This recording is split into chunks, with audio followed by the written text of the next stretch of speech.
Hi everyone, welcome back to the channel. So, a lot of you are already familiar with this format of video and a lot of you love it. Me too. In this video, we'll be working on our listening and speaking skills at the same time. How efficient is that, right? We all know that understanding native speakers in real life can be really challenging sometimes, and I'm sure that you've noticed that sometimes when you watch something in English, words, phrases, or even whole sentences might sound like a random cluster of sounds. And this is due to many factors, such as the speed of speech, accents, all the contractions and connected speech, and even intonation.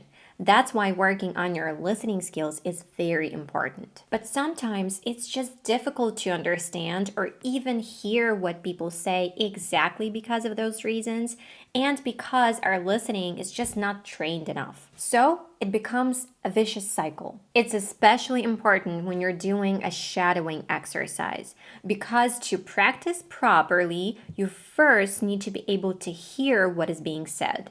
And to be able to do that, you need to know how connected speech works and what contractions people use in real life. And sometimes all you need is just someone to explain these things to you. So let's break this cycle together. I'll be showing you examples of real life speech and explain and break down parts of it that usually pose a problem for people who are learning English. And we'll also practice saying those parts to work on our speaking, pronunciation, and articulation.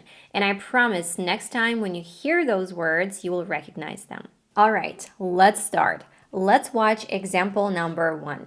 Look, on Sunday, my fellow HR reps and we talked about how to handle situations like this. It was when we were discussing the chapter. Okay, so he said, look, on Sunday, my fellow HR reps and I talked about how to handle situations like this.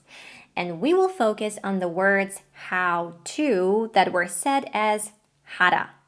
Sounds weird when you say it separately. This is actually a very common way to say these words in a casual, fast speech, and the reason it sounds like this is contractions and connected speech. The word how sounds like ha in this phrase.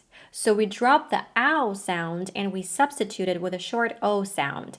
Ah, ha. The word to is pronounced as r in this phrase, and this allowed us to contract how to ha. Because if we kept the proper pronunciation of the word to or even contracted it to just de, as native speakers often do, we would have to pronounce how as how. It just naturally wants to be pronounced like that. Ha to would be forced and sounds really weird. That's why it's pronounced as ra in this phrase, a fast D sound plus the schwa sound, because da is easier to blend in with the word handle. Let's compare what sounds more effortless in this phrase.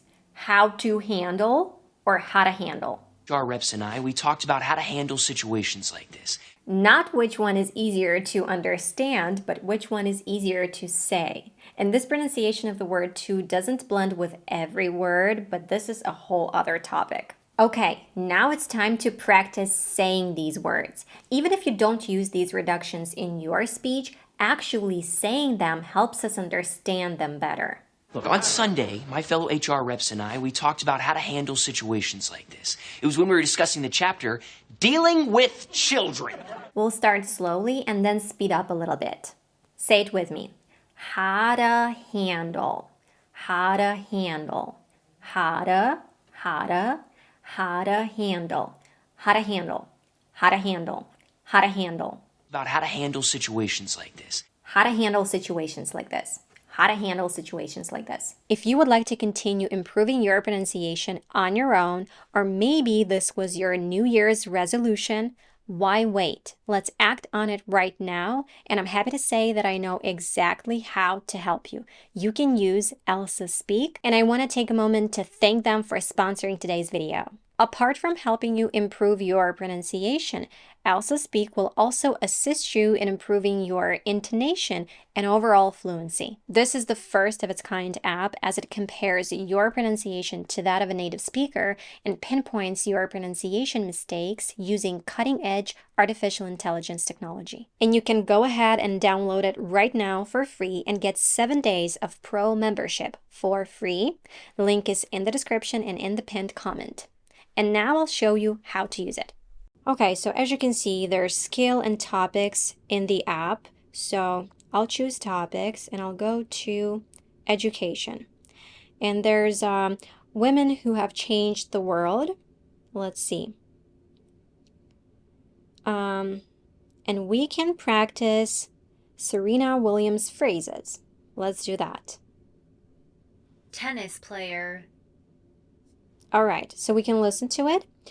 We can practice it. We can say it, kind of record it. Tennis player. And then the app will show you if you made any mistakes. If you did, you can click on the word and you can see your mistakes. You can listen to those sounds that you mispronounced. You can practice them. You can practice this word only or the whole phrase again. And you can do this as many times as you need to master it. You can learn anywhere, anytime with a super high accuracy rate. With this app, anyone can learn to speak English. And I also have an exclusive discount for you guys, as always, to get 85% off of Elsa lifetime membership and 40% off of a 1-year membership.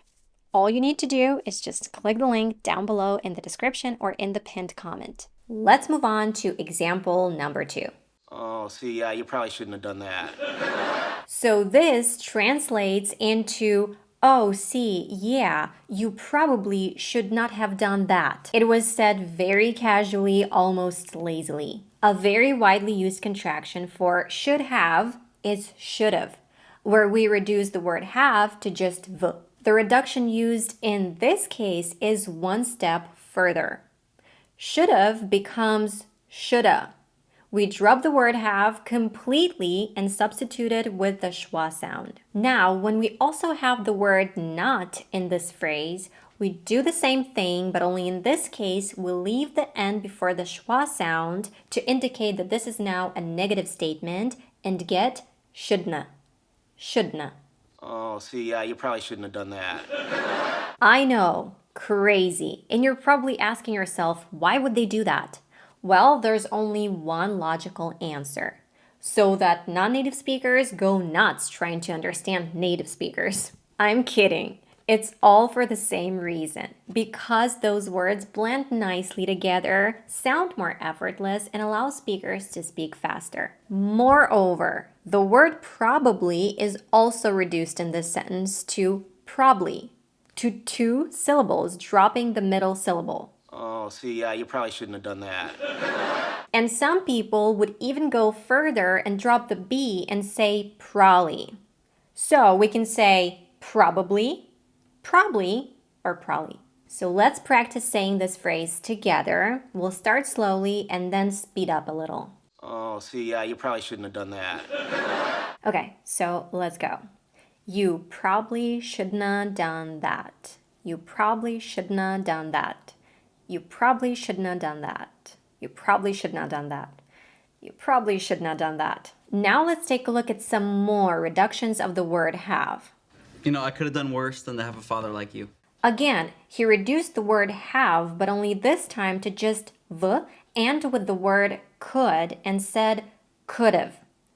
Could've. And it was barely detectable because it was said very quickly.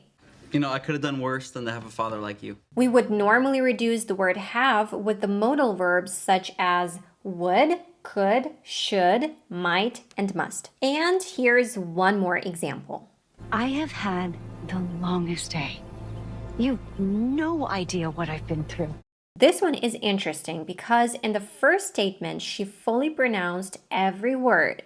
And we would do that when we want to emphasize something, when we want to draw the listener's attention to what we're saying because it's important to us. And then in the next sentence, she reduced have and said you've.